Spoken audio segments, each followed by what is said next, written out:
سود ہی کے تعلق سے اللہ تبارک تعالیٰ سورہ روم سورہ نمبر 30 کی آیت نمبر 39 میں اللہ کہتا ہے وما آتیتم من ربا.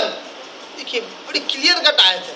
جو لوگ سودی کاروبار کرتے ہیں، سود لینا دینا جمع کرنا حساب رکھنا یہ کرتے ہیں، اللہ تعالیٰ ان کے لیے کیا ڈائریکٹ بات کہتا ہے. دیکھیے وما آتیتم من ربا، جو تم سود دیتے ہو یا لیتے ہو،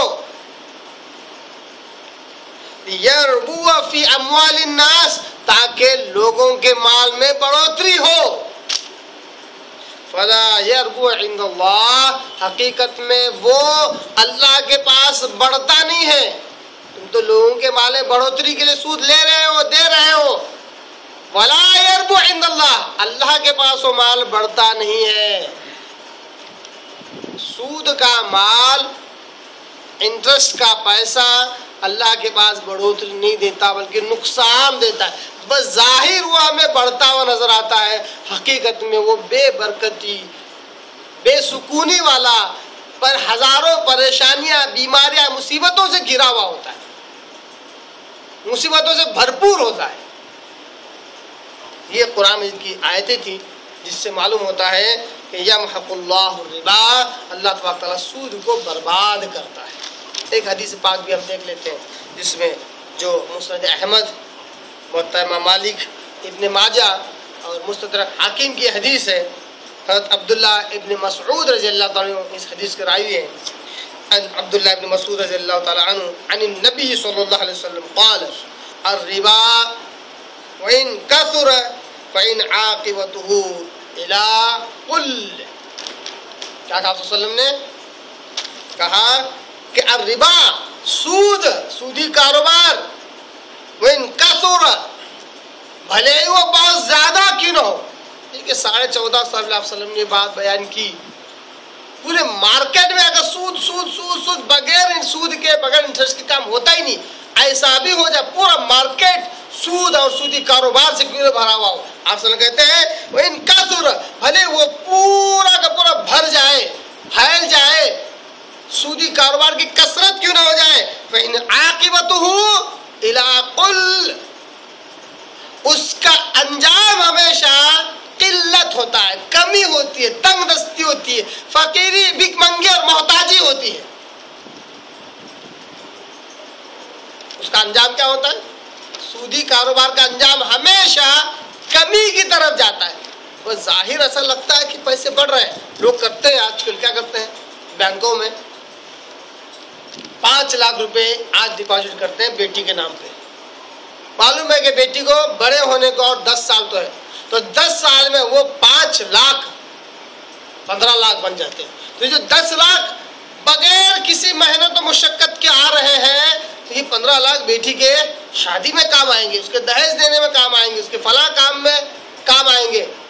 تو وہ 5 لاکھ کیا کرتے ہیں، فکس ڈپازٹ کے طور پر رکھتے ہیں. اور وہ جو 10 لاکھ جو ایکسٹرا آ رہے ہیں یا 6 لاکھ جتنے بھی ایکسٹرا آ رہے ہیں، آپ صلی اللہ علیہ وسلم کہتے ہیں وَإِنْ عَاقِبَتُهُ، اس کی جو عاقبت ہے، اس کا جو انجام ہے، إِلَىٰ قُلْ، بربادی کی طرف جاتا ہے، کمی اور بھیک منگی کی طرف جاتا ہے.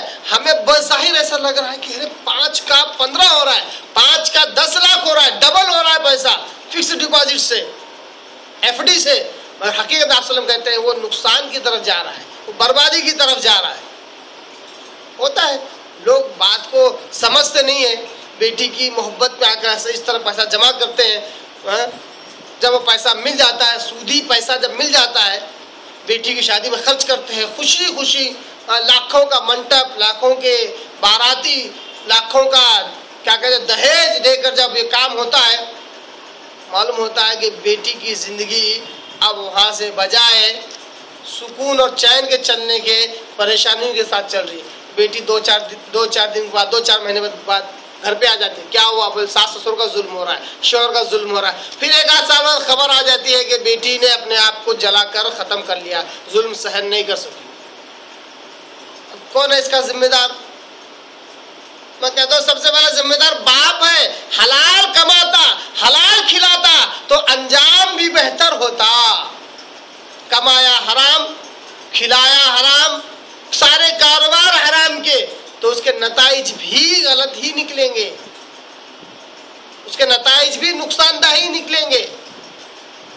کتنے لوگ معاشرے میں، میرا عام طور پر ہر چھوٹے بڑے گھر میں میرا جانا ہوتا ہے، تو معاشرے میں دیکھنے میں آتا ہے کہ جو لوگ اس قسم کے کاروبار میں ملوث ہوتے ہیں ان کے گھر میں ایک آدھ تو بچہ ایسا ملتا ہے جو اپنگ ہوتا ہے، جو مینٹلی ریٹارڈڈ ہوتا ہے، جو فزیکل اس کے اندر فٹنس نہیں ہوتی ہے، پاگل پن عجیب و غریب صورت کا ہو جاتا ہے، اس کو قسمت کہہ کے جھیلتے رہتے ہیں۔ خیر تقدیر بھی ان پر غالب آتی ہے، مگر جو لوگ اس قسم کاروبار میں ملوث ہوتے ہیں اس کے اثرات یہ ہوتے ہیں کہ ان کی زندگی سے سکون و چین نکل جاتا ہے۔ تو آپ وسلم کہتے ہیں کہ اس کا انجام بربادی کے سوا کچھ نہیں ہے۔ اسی طرح اللہ کہتا ہے اسی آیت میں کہ وَيُرْبِ الصَّدَقَاتِ، اللہ تعالیٰ صدقات کو بڑھاتا ہے۔ کیا کہا اللہ نے؟ یُرْبِ الصَّدَقَاتِ، صدقات کو اللہ تعالیٰ بڑھاتا ہے، بڑا چڑھا کر دیتا ہے۔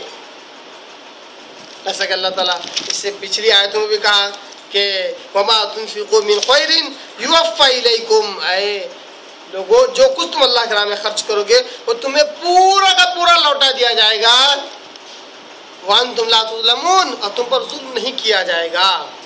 تو بندہ جو کچھ اللہ کے راہ میں دیتا ہے اللہ تبارک تعالیٰ اس کو بڑا چڑھا کر دیتا ہے۔ یُرْبِ الصَّدَقَاتِ، اللہ تبارک تعالیٰ صدقات کو، نفقات کو بڑا چڑھاتا ہے۔ کیسے؟ ایک حدیث سے ہم اس کی تمثیل دیکھ لیتے ہیں، اس کی مثال دیکھ لیتے ہیں۔ حدیث صحیح بخاری کی ہے، ابو ہریرہ رضی اللہ عنہ اس حدیث کے راوی ہیں، وہ کہتے ہیں عن ابی ہریرہ رضی اللہ تعالی عنہ قال